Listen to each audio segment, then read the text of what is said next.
Welcome viewers and welcome all. On behalf of the Regional Science Center and Planetarium Calicut, this is Manush Bagchi. I welcome you all to the 24th, to the celebration program of the 24th anniversary of our Science Center and Planetarium. Uh, we are actually trying to roll on a program, a year-long program that will culminate ultimately into our 25th anniversary, which is due on 30th January 2022. So this can be taken as the first program of it, this whole series, and we are extremely happy to have with us today. Among the viewers, some of the dignitaries, like we already have Dr. Pramod Galgali, we already have Manan Gopal Saha from VITM. There are many other dignitaries who are coming in. We have our colleagues, Mr. Sujan Majumdar, Mr. Mainuddin Ansari. We welcome you all and we thank you for joining. But we are even more happy to have today with us the Director Northeast Zone, Mr. Nataraj Dasgupta, who, to my understanding, is one of the best curators of our council, who has proven throughout his life what innovation is all about, and how one can really all the time get completely amalgamated into the works of a science center and science communication by the use of various sorts of interactive interfaces and contraptions. It has been a wonderful achievement for him, and we are also very, very happy that he agreed to come on our channel and speak for the new age technologies and how one can do the science communication by the usage of exhibits and exhibitions. Mr. Nataraj Dasgupta currently is the director of the Northeast Zone, but to my understanding, he has made his immense contributions as the curator in Central Research and Training Laboratory. Even before that, he was in Birla Industrial and Technological Museum. Of course, for some time, he was also in the Regional Science Center, Bhubaneswar. He has a long career, but along with that, I think so far I have seen him playing a huge role as the curator in the Central Research and Training Laboratory. He had a degree in mechanical engineering from the Jadavpur University with a special in designing and with a major in designing and pneumatic controls. Later on, he also did his Master of Science from the Birla Institute of Technology and Science, BITS Pilani. And later on, actually, these academics are not enough to describe him. His immense contributions are mostly in the new forms of galleries, new forms of exhibits, new forms of exhibitions. He did underwater exploration, how things work galleries, measurement galleries, the Himalayas, appropriate technology for the Northeast. He worked in the National Institute of Biomedical Genomics Gallery, the Sardar Patel exhibition, the virtual experiential museum, Varanasi. They are countless in numbers. His contributions are huge that way. So we are eagerly waiting for him to deliberate on his views on exhibits and exhibition making here, and the whole stage is yours, sir. You're most welcome to our channel. Thank you very much for coming. Thank you, Manoj, for inviting me for this lecture. I feel I am very much privileged that I got opportunity to talk about future science communication through exhibits and exhibitions as a part of the celebration of 24th anniversary of Regional Science Center Calicut, Science Center and Planetarium. I also convey my namaskar to all viewers and delegates who are giving time to listen to my deliberation, whatever you are going to listen in 1 hour time from now. The subject, in fact, subject was chosen by Manoj Bakchi, project coordinator, future of science communication through exhibits and exhibitions.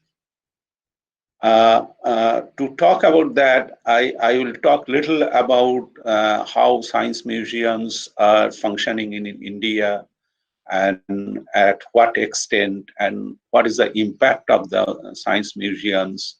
And to start with that, you know that National Council of Science Museum, they have 25 science centers all over the country, probably the largest chain of science centers operating under government autonomous organization, National Council of Science Museums.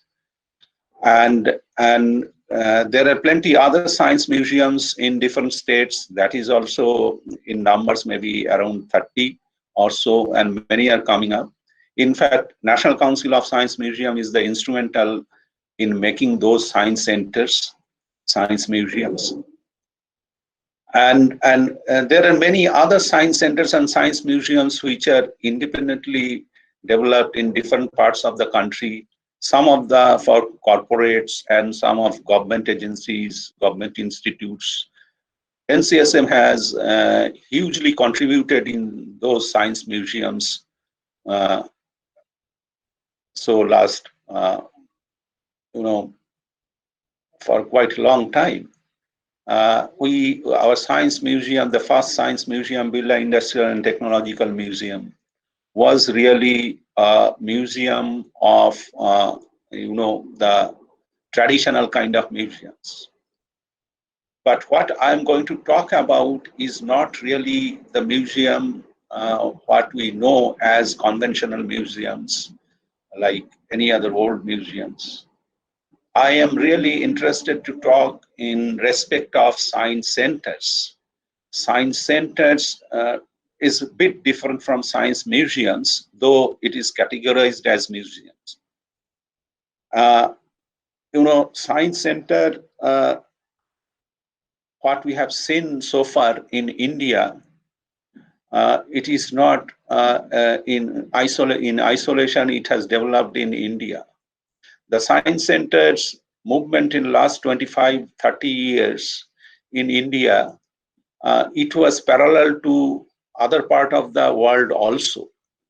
And there is a reason why it had happened so. But I would like to say that museums as a whole, it has tremendous power to excite. Museums means, I mean, science centers have the power to excite. It has great potential to educate and enlighten, especially the young generations. So that kind of power, how these could be used and shared, there are plenty of issues in it, especially in respect of our increasingly pluralist society. So we have a lot of differences in people. We have differences not in respect of culture only, differences in respect of the intellectual ability, the cognitive ability, and many other aspects of society. So that is why it is very challenging for science centers to communicate science and making people educated and let them realize that why science is so important in our life. I would like to mention in this context that during this COVID pandemic situation, probably people have seen and realized that why and how science is so important. In fact, the people who never talked about science, they have discussed about science during this pandemic situation.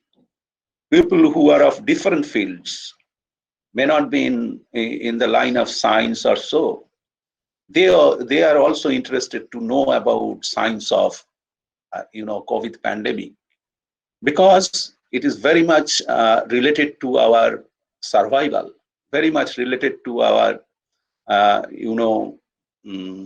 how do we live in our world? How do we sustain in our world? So it has direct impact on us, and that is why probably people started learning, people started discussing about science of it. And they have realized that until and unless we understand the science of it, we will not probably survive in the world. So that is why it has got tremendous impact. And I feel that science centers and science museums are in this job only for quite a long time. But people have not realized in that extent that how science centers and science museums are contributing to the society. So anyway, that museum today face both overt and subtle changes. Our institutional missions must be negotiated with shifting demography. We know that we say that we are the youngest world. We have younger generation population, 40% of our total population. We have seen that people are getting, having access of technology. We have seen that digital technology is so very flourishing that each and every sphere of our life is having impact of digital technology. Some people have access to that, some people do not have access to that. People are having greater knowledge about its nature and environment and the man-made world. Some people are having access to that, some people have not having access to that kind of education. So we have a demography is shifting from conventional, what we knew, what is basically based on the reality. But now it is not only the reality, it is also the speculative world. And it is also the imagination, what we are looking for in future. And the possibility what will bring mankind to a different level. So there is a kind of shift of understanding of nature also. And that is why probably science center visitors having different kind of expectation now. Earlier days, understanding museum means it is a storehouse of old and ancient objects. But science centers are not really so. Science centers, basically, they interpret science for better understanding and making people realize that how science impact our life. So that is why visitors are having much greater expectation from science centers and science museum, as we know the invasion of different technologies which are shaping our life. So naturally, people wants to know how we are going to face our future world. And that is true that this kind of ever-escalating technology is going to be more faster in future.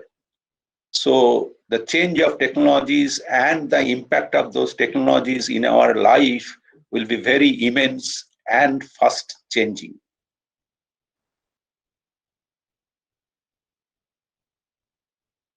As I was talking about science centers, we probably know, all of us we know, Frank Oppenheimer. Oppenheimer we know, he is another Oppenheimer, brother of well-known Oppenheimer for that Manhattan Project. This Frank Oppenheimer is actually the pioneer in designing and developing hands-on interactive to make people understand scientific phenomenon. And the whole world came to know from him how to interpret science through interactive exhibits for the meaningful learning. And worldwide, there was a huge movement of making science centers after the dream project of Frank Oppenheimer Exploratorium came up in 1969. And 1969 onwards, it started spreading worldwide. And India is no more exception. They also took that opportunity.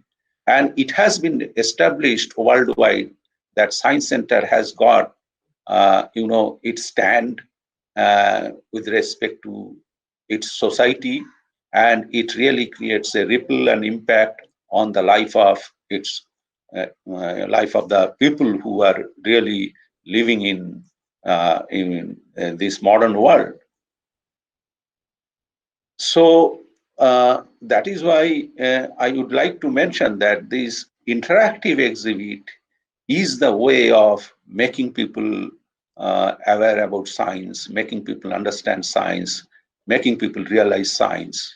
So this interactive tool is the most useful and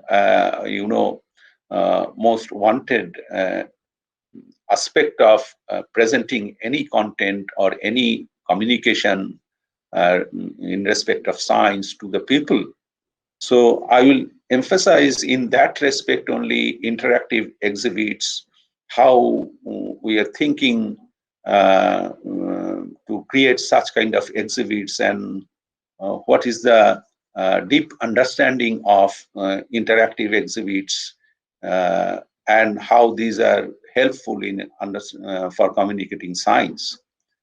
And I also talk about that the conventional way of the functioning of interactive exhibits and how it is gradually changing to different world as the technology is booming in, digital technology. Now, first of all, I want to make you, to recapitulate what is an exhibit really. We never thought of that there could be a specific definition for an exhibit, but I can frame one kind of definition I would like to share with you. That is, an exhibit is an array of cues. This array of cues is very important for us. Those could be visual, auditory, and other sensory communications, maybe other kinesthetic communications. An exhibit is an array of cues purposely brought together. Purposely brought together, again, I want to emphasize, we should be very much firm on the objective of making the exhibit, for what purpose we are making. And so if purpose is very well defined, then we can manipulate with we can construct the exhibits with different sensory cues, the object which will give a spark to people's mind, and they interact with such kind of cues to explore the world. And those cues are brought purposefully within certain defined boundary. Why this is very much required, I will talk about that later on. And we want to have a particular desired effect. So once again, I will read out this one. An exhibit is an array of cues, visual, auditory, and other sensory communications purposely brought together within defined boundaries for a desired effect. So if this is an exhibit, a definition of an exhibit, then we need to talk about each and every word, what I mentioned in that. I'll come to that later on. These exhibits could be of different kinds. It is well known to all of you. Sometimes we call interactive, sometimes we call participatory, sometimes we call hands-on, and sometimes we call minds-on. So these I'm not going into deep into of these terminologies, because these are very conventional in science centers and science museums. I just wanted to mention these things. The very essence of making exhibit is that revealing the reality, the nature, what we have, what it is, how it is working, how it has connection with animal kingdom, human civilizations, and how everything is there in a very synchronous, active participation of its elements. So in Science Museum, we really want to bring out that reality to understand nature.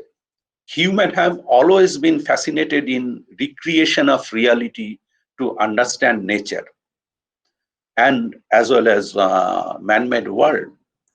We know about the cave paintings, Altamira cave paintings, or many other places we have cave paintings. Some of the famous paintings are like that. A horse having several heads placed in different positions, or maybe a pig having 8 legs. So people wanted to capture the nature in the form, so that they can see forever them in whenever they like.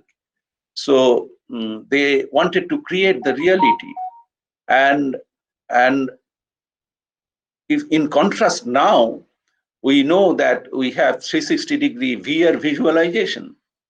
So we are always trying to recreate the reality for better understanding of our world. We know that if you consider that the sky chart made with naked eye observation in 17th century end started there. And now we see black hole images and black hole simulations. So every time, all our endeavor is to recreate the reality for better understanding. And there, the philosophy of revealing this truth is very much true. I would like to mention one concept, one philosophical concept of, Immanuel Kant. He used to mention about the thing in itself, any object, any reality, what it conveys really. But thing in itself is very philosophically, it is like that. Any object is beyond perception. We do see objects, we do things happening. What we see, what we have, what the perception we have, it is out of our certain objective and prior knowledge and experience. But the object itself is having some other thing. If I give you example of one, a coconut, and if you see a coconut, and somebody is not aware of this, and they may ask something. They may say, their perception can describe it in different fashion. Somebody may say, seeing the coconut shell, it is like stone, it is like something, spherical objects made of metal or whatever, if it is not known to them. But we really do not know what is there inside until and unless I break it apart. There is liquid part of it, the fleshy part of it, and how it tastes, and all those things, and many other aspects of it. So it depends on, it is very subjective to a person to understand the reality. But museum has a specific purpose when we bring out any object or any phenomenon to understand. So we limit the area of communication. We narrow down that so that purpose is served. So there, I mean that the thing in itself with particular purpose to be represented. Now, once we see the object, we really do certain kind of process of meaning making. We have so many data inputs to our mind. We have some collection of data in our mind. We have experiences. So we try to correlate those things with the thing we are seeing or experiencing. And a great part of meaning-making process goes on. The process of meaning-making is the process of making sense of experience, of explaining or interpreting the world to ourselves and others.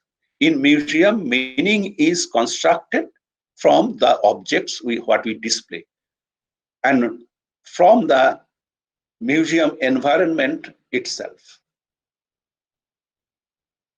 At the most basic level, we don't really perceive separate objects at all.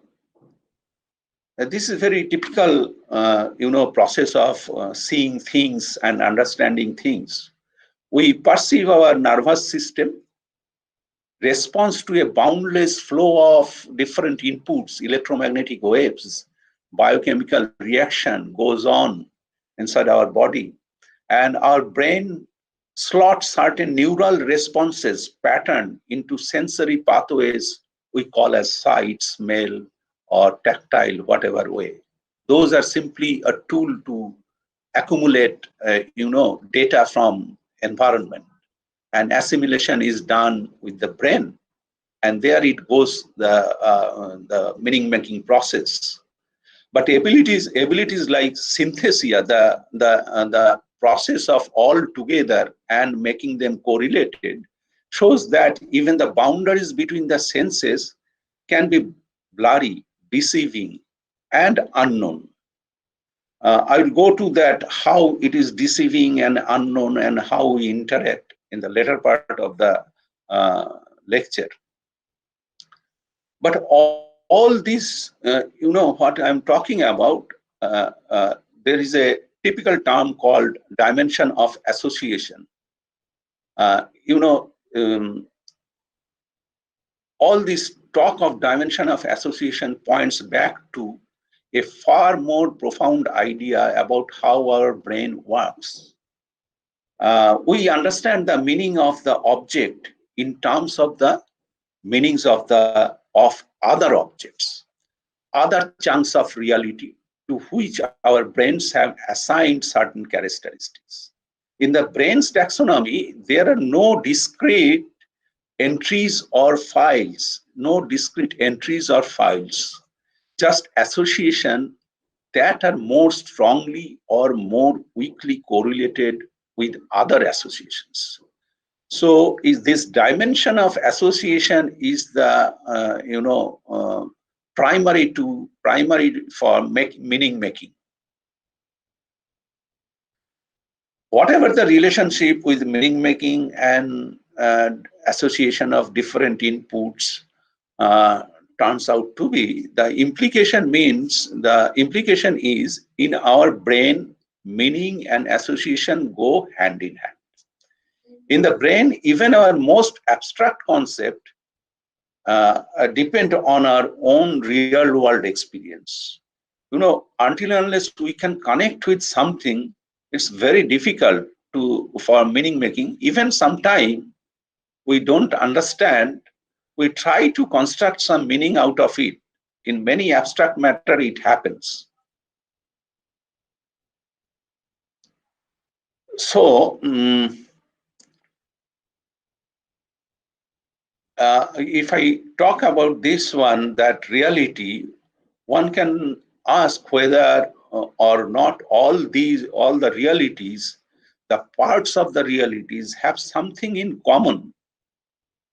My answer is that they have in common interacting with what becomes.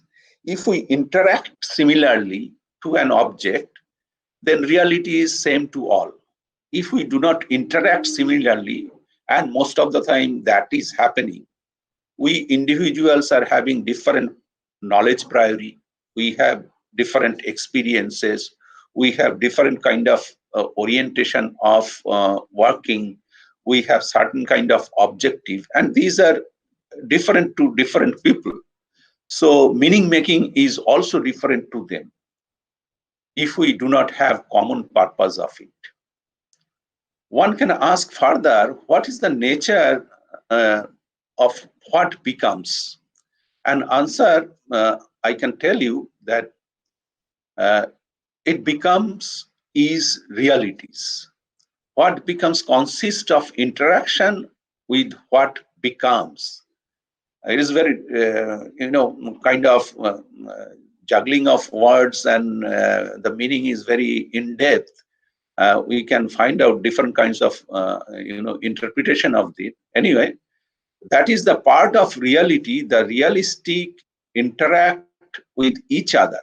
The reality is the interaction of realities with each other. What I was talking about, that the way I interact to understand that, to reveal the reality, it varies to each other. Now, reality is, reality's existence and nature are independent because reality does not depend on our mind's apprehension, as I was talking about the thing in itself. Apprehension or it to continue to exist to maintain its character. We know many scientific discoveries and inventions. We have seen, we understood many things earlier, and science is always changing. The interpretation is getting day by day changed. I mean, the more revealing truth is coming out of that. So what is reality today, that may not be the reality in future.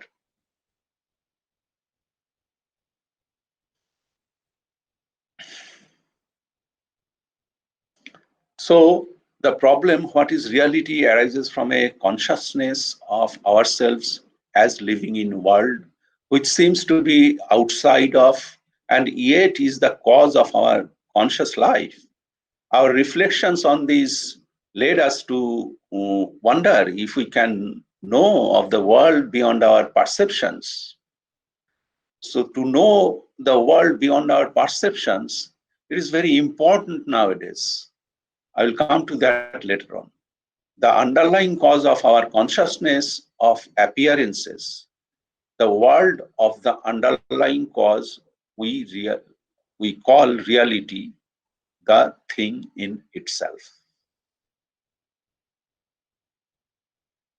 Now, as I was talking about how we interact with the object and how we retrieve the information out of interaction.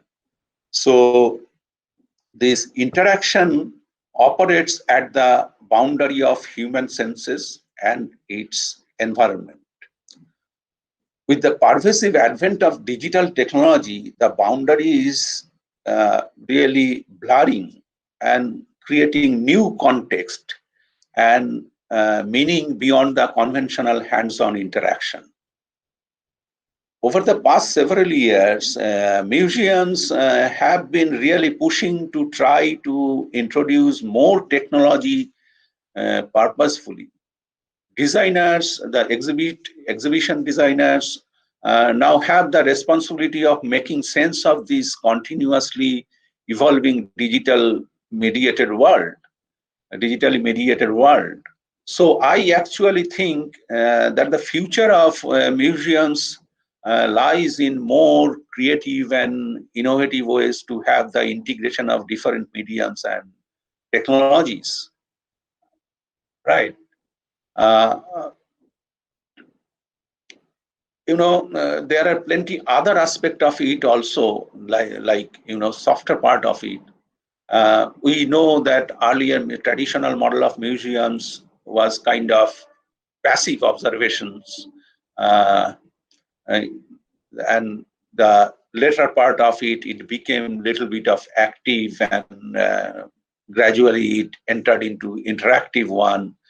Then it became interpretive engagement type, then experiencing type nowadays, and it is gradually shifting. And other part of it, like when we make exhibitions, it is exhibits are no longer framed by experts' appreciation. Instead, they acknowledge the subjectivity of overview of multiple perspectives. This emerging mode is particularly evident in the popularity of interdisciplinary, interinstitutional effort in making science museums for better science communications. In respect of making science interactive exhibits for science communications, I will talk about 8, the design thinking concepts. You can say design axioms. The very first is that when we make science museum exhibits, we do consider many aspects, but the very important aspect is that function over form. Worldwide, we have seen and the infusion of designers from different world made these science exhibits, science exhibitions more of importance in respect of aesthetics. But I read one article by Frank Oppenheimer. When he made Exploratorium, he insisted upon the structure of the exhibit should be very, simple, very made with simple materials, not very colorful one. He insisted upon it should be to communicate the purpose of it, the functionality of the exhibits, not the look and feel of the exhibits. So function is more prominent than the form. That is why the function over form is so very important. We must omit everything superfluous so that the essential is shown to the best possible advantage. We need to strip off the object of all pretensions of functions, makes it all more aesthetically appealing. It is not that always colorful things and everything, every good-looking one will be very appealing one. Our exhibits has got certain kind of purpose, so purpose is the prime consideration for that. The next is the empathy and focus. Nowadays we talk about visitor-centric,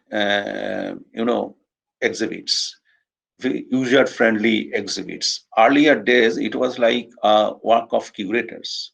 It was like that presenting the how knowledgeable is one curator is. So it was basically a fulfillment of wish of curators or maybe the institution. But nowadays the thing is different in the way this is more important that for whom we are existing. So empathy and focus is prime consideration nowadays for making such kind of exhibitions and exhibits. We need to understand users' need and what do they want, how do they do, how do they like to handle the exhibits, the way of communicating with them. And nowadays we also talk about personalized communication. People have different kinds of demand. So I may be thinking of knowing about certain other aspects of the exhibits. If those opportunities are not there in the exhibits, I may be disheartened to see that one. And some other people may have something else. So we always look for personalized content delivery. That is why the present day design of exhibit has come up with multi-layer system. So if you go layer by layer and you explore more and more the concept what we present in our science museums. So empathy and focus is very important in respect of making such kind of exhibits. Another part is that it is very common for any product design, we call it intuitive design. Connecting intuition and experience is another aspect of consideration while making such kind of exhibits, which will be handled by public. Design does not become intuitive by magic. We need to consider how people behave with certain objects, their philosophy, their physiology, their anatomy, their psychology, and so that we can make things intuitive. And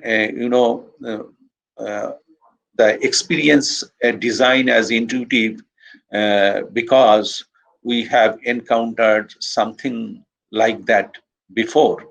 That means I mean to say, until and unless you have the common notion of making handling objects what they have used earlier days. If I am to mention again Frank Oppenheimer, we know that doorknobs are basically round, and we rotate them to open the door. But what Frank Oppenheimer observed, that if it is not round, if it is square, it would have been much easier to operate. So probably it's a kind of mistake in our design and perception, but it is persisting in our day-to-day life. We prefer to have circular one than square one. So why I'm talking about this one, because now this kind of experience of rotating a knob, if you have in science museums, you should look for something like what they are accustomed with, not your new inventions. This is very important. The fourth point is deconstruct whatever concept you have. Destroy all traditions and rebuild things in your own vision. It is little contradictory to the earlier one I have told, but it has got certain other advantage of it. You would be able to know more about the things you want to present. Until and unless you strip off, deconstruct that one, you cannot explore the possibilities. So this is again, a deconstructivist seeks to challenge, upset, deny, undermine, invert, conflict, disturb, and disintegrate. That doesn't matter. Ultimately, the product you build is of different kind. So until and unless it is of different kind, people may not like that. And simplicity, simple design is the best design. As I told earlier also, simplicity is not really absence of clutter. It is a consequence of simplicity. Simplicity is somehow essential to describing the purpose and place of an object, not in the shape and size and look.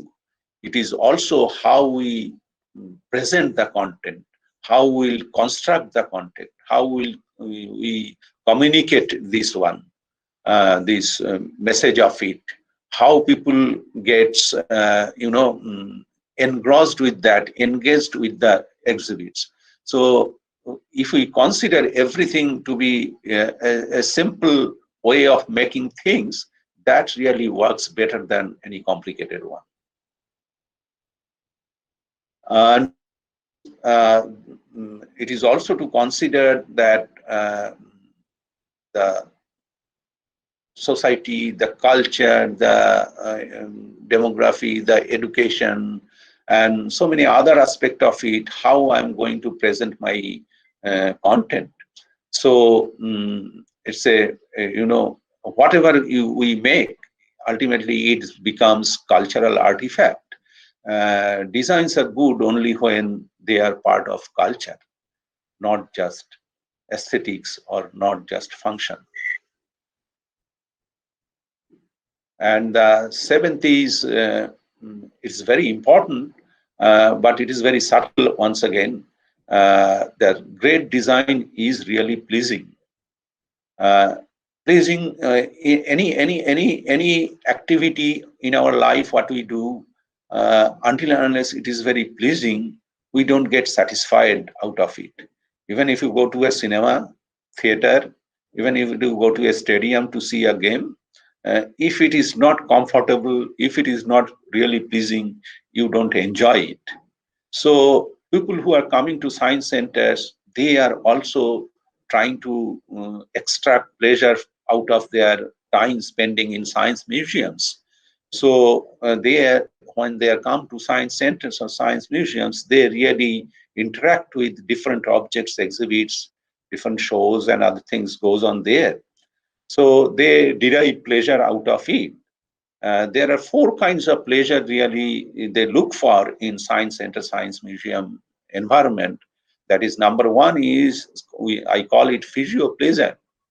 Pleasure derived from the senses. We have five senses, and I say there is six senses also, not the way it is presented. It is assimilation of five senses and many other aspects of humankind, like knowledge, experience, and all other together. Sometimes we call it as interpretation of our mind. So pleasure derived from the senses is very much important. As you enter to the science centers, if the architecture, the outdoor landscaping and other things, if it is not really an impressive one, we don't get a satisfaction going to that place. This is in general aspect.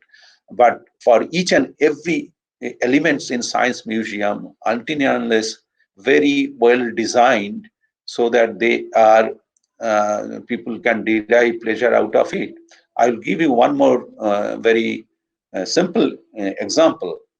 Like, if you consider the car steering, in early days car steering was made of very iron rod made in a circular shape. It was not having any soft cover, and later part of it came with beautiful cover on the steering ring. It gradually came out with very softy one, and feeling very soft of gripping that one. And afterwards it came with certain kind of other shapes so that it is ergonomics. You can place your hand as it is comfortable to place there. So gradually car steering design changed in such a fashion that people will feel some kind of comfort, pleasure. They can derive the pleasure of handling that one. So our exhibits are also like that. So we should look for kind of design where they will be happy to handle those exhibits, interact physically with those exhibits. Physically means it is not only tactile or kinesthetic. Physically means with all kind of senses, because this is important. Now the conventional way of making exhibits and presentation is changing to digital world. There also we have kind of pleasure derived out of physical interaction. Then the second one is, I call it sociopleasure. That gives you a social identity. When we go to any function, say for wedding ceremony, we go there, to meet different people, to know others, to let other people know myself or somebody else. And this also happens in science museums too, science centers too. Science center, science museums, we call sometime, earlier we used to call that exhibit as participatory exhibits.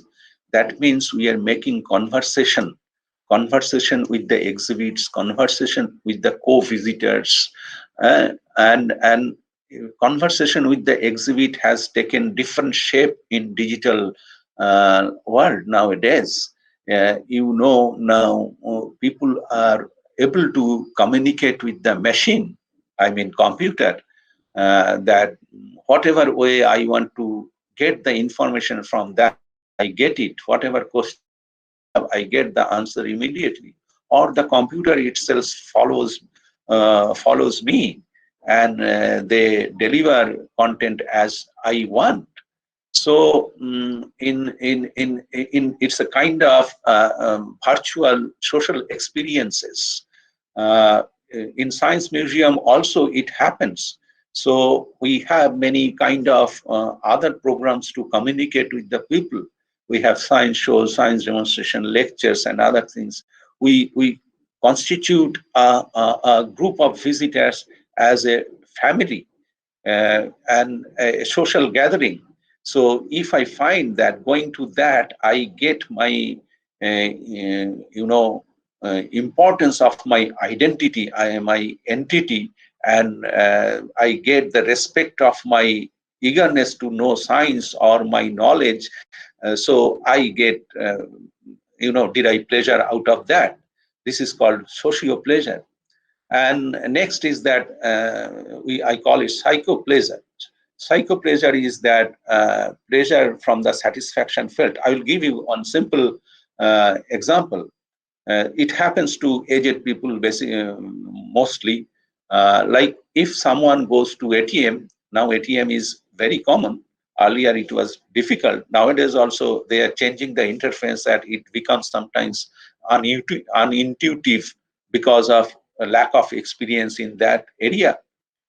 So earlier days we used to thought that we'll give pin and physically typing something and ultimately we have to get the money. Later on it came out with touch screen and other things, now with chip card and so many other things. Now earlier days that people were specifically aged people, they are afraid of doing this kind of interaction with certain machines where I am supposed to get the money. And if they achieve that after inserting the card and doing so many things on the keyboard and money comes out, then they get certain kind of happiness in their mind. They feel, yes, I have achieved something. This is a very simple example of it. It happens to our science museum exhibits also. Because it is two-way interactions. If I do something and in return exhibit does something else and it communicates something, then again I interact. We have a series of interaction, multiple interaction, and there are multiplicity option, which is very much important for interactive exhibits. So once I and I whatever I wanted to see, then I feel very satisfied with that one. This is called psychopleasure. Another aspect is that that is called ideopleasure. The value that a product embodies. That means the exhibits, the environment, the museum itself. We do communicate many ideological ideas to public. Like, I will give you a simple example. We say that save energy, we say that save water. But if you find somewhere tap is dripping and you find somewhere unnecessary lights are on, people feel that what they preach, they are not following it. And different other kind of aspect is also there. We do ask people to follow what we say. Like in respect of conservation of our environment, in respect of different other aspects, so that our earth becomes sustainable. So we teach them, we preach them many of the aspects. So if those things are not going with the ideology of visitors or public, they find it is difficult. They see something different into it, and they may communicate something displeasure out of that. So deriving pleasure out of exhibits, as it is both ways working in respect of as a whole the entire entity of the museum itself, and the particular exhibits, even the particular exhibits having several portions of it, the physical part of it, the soft part of it, everything should satisfy them. So, as I was talking about this pleasure of the senses of human body, sight is the greater trigger for our excitement and knowledge. Every day, what we see and interact with significantly enriches our lives. We perceive up to almost 80% of all impressions by means of our sight. That means remaining 20% is for other sensory perception. In fact, we depend on sight so much that seeing something influences how our other senses register feedback. Yet seeing the world around us, that which is real, is only half the equation. Why it is so, I'll come to in other part of it in my lecture. We take as much or more pleasure in the unreal, what we imagine or encounter virtuality. You know, we are many occasions we have the experience of dream, and whether you will say dream is reality or something else, I do not know. But for the brain, what it interprets, it is reality to it. In many such things happens. I will talk about a little bit of reality and virtuality in my lecture also. Anyway, bringing the unreal into the real world has been a long time human fantasy. It's possible to look at example like imaginative fiction. We know that we have seen many science fiction movies, transcendental meditation, and psychoactive other form of presentation as early efforts to trick our minds into thinking the unreal had entered into the world in front of us. Now, finally, an abundance of new improved technologies make this dream achievable. As we know, that digital world is making us seeing things differently. And not only for the futuristic among us, for thousands of years, humanity knew only one reality, the actual or conscious reality. And for thousands of years, people wanted to escape out of it. They fabricated tales and epics, taking the reader or listener to faraway shores with unthinkable landscape and mythical creatures. They didn't have the tool to create an animate experience. Luckily for us, we have these tools now, and they are getting better by the day. This is one part of it, but we know that there is unseen world, what we really cannot perceive with our eyes. If we think about how inside our body things are functioning, how it is working, if we think about how underground lives are living, those are not perceivable, those are not visible to our naked eye. So those kind of reality, which is not perceivable otherwise, have become perceivable, and our perception goes like that is reality. So that is only possible with the digital advent of digital technology. Now, this reality and the virtuality, the imagination, world of imagination, or the, something of possibility, how they are related. Based on a brief overview, this is kind of philosophical problem of virtuality. New approach to virtuality is like that, to characterize the representational, I mean to say information, cognitive information, cultural communication, all these representational technologies in the internet age. I suggest the thing is that Aristotle's dualistic ontology system that distinguishes between actual and potential being. There was nothing in between.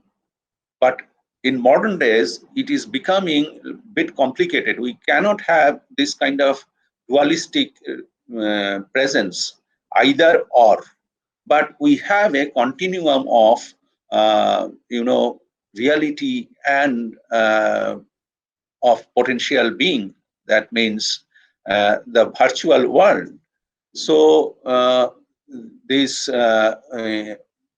virtual form of being, actuality and potentiality are inseparable and they are intertwined. Virtuality is potentially considered together with its actualization. I'll give you one example. Say, it is there, many people have worked on it. Say, if you are standing on a wooden plank which is overhung from a tall building into the air, it is like, just like a cantilever beam projected out. And in reality, you are asked to walk on that and jump into the air. We can understand what could be the situation there. Now, similar kind of situation is created with virtual reality, with VR headset, and you are asked to do so. You are cut off from other reception, other sensory perception. You are only with the perception of your visual input, seeing things. And you are trying to manipulate, your limbs so that you walk down the plank and try to jump into that. It was found that in this experiment, 90% didn't go a single step into that. But it is not reality. But our brain is deceived. Brain is deceived by some kind of virtual, visual inputs, what I am getting. It is mimicked like reality, but not the reality. But brain feels it is reality. So it's very blur, virtuality and reality. Probably nowadays people have started thinking virtuality is also one kind of reality. So the virtual world and how we take the input from virtual world, how we interpret the things, how our knowledge priority goes into that and makes us to understand things. This is the subject of research and people are doing that. And so I feel in future, probably the reality will take us long way, so that the entire arena of understanding science and technology through exhibitions will be little different. It may not be so. You have to have always something physical in existence. So this kind of virtuality is potential considered together with its actualization. In this view, virtuality is really with a measure. a reality which has no absolute character, but which has a relative nature. This situation can remind us the emergence of, the probabilistic thing, concept of certainty, and now the concept of reality is reconsidered and relatively, studied with respect to the virtual input to our sensory systems and how we interpret. Currently, in the description of the world created by representational technologies, there are two coherent worldviews with different ontologies. The world is inhibited by actual and potential beings, or all the beings in the world are virtual. I do not know whether it is true or not. This is a kind of philosophical thought of people who. So,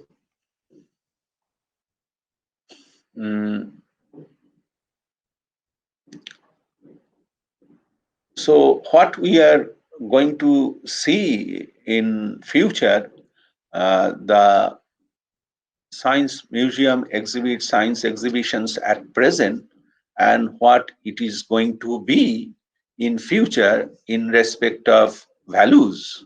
Earlier days we used to seek simplicity, and now we are inclining towards embracing complexity. Earlier it was a role of expert and very much deciding one, what it will be, how to present it. And now it is shifting towards collaborator facilitating one. Sometimes we call crowdsourcing, co-design, and co-creation, and sometimes inclusive design. Inclusive design doesn't mean it is accessible to everybody. Inclusive design means also done by the people who are going to handle it. It's a kind of DIY kind of thing. And in case of construction of the content and the presentation, it was very direct earlier days, and it is shifting little in the form of mediated one. It is through different kinds of new medias and through different forms. It is not very direct one. And earlier days we had certain kind of idea of making things the absolute, making the perfection was the aim for making things, that this is made in such a fashion that it does this limited function of it. And but nowadays we are looking for that, finding out what are the other opportunities of it. And we find in future it may be of some form, or maybe in recent days it will be changing into some form. So, and technology is very fast changing, and our understanding is also changing. So we keep it little open. We think of that, let us do for the time being good enough for now, and gradually it will be evolving in different forms. So different ways of communicating science to them, or different understanding of certain aspect of it.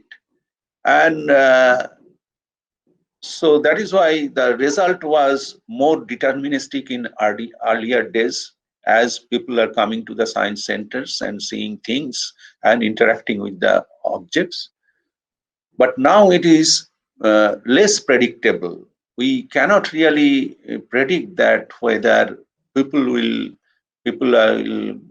be happy to the way we are communicating to them, or they have certain other kind of demand for that, or they are really expecting something else, and many other ways. Because these nowadays the presenting science is not standalone one. It has got connection with society, culture, and many other aspects of social behaviors of people. So we have some kind of mental state in such a fashion that it is becoming complex day by day in living the politicized world. And no way politics is away from science nowadays. So we need to think how people will interact with our exhibitions or exhibits, how we'll bring in social aspect of it, and which are really we need to look into, so that how to understand that science impacting those kind of areas of human intervention. So it is kind of open-ended one, and we need to day by day adapt and grow. It is not a complete and end state. It is continuing to be in future. So science museum, science exhibition has to be something like that to face in the future world. So I would like to conclude with some message that we live in increasingly mobile, digital, and virtual world, built of personalized user experiences and services at our fingertips. It is evident that museums must find new ways to tell stories and engage their audiences. As digital experiences and physical spaces merge, how will be the audience and who the curator? Will museum function exclusively in the cultural sector or continue to expand into other markets? How and where will content be exhibited and delivered?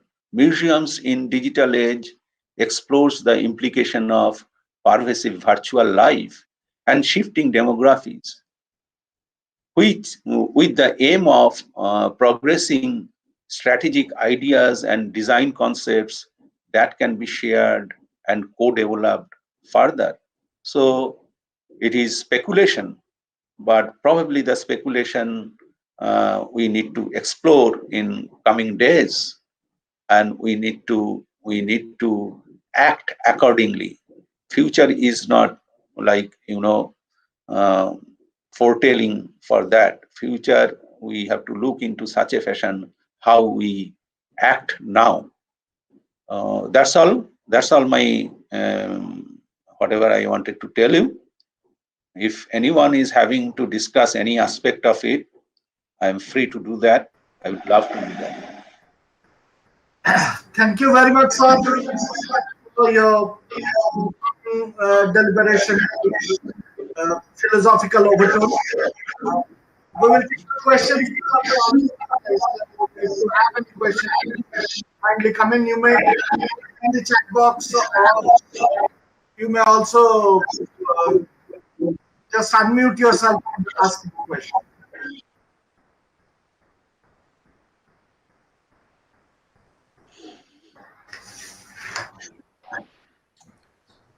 Sir, you Yes. said virtual reality is becoming another kind of reality.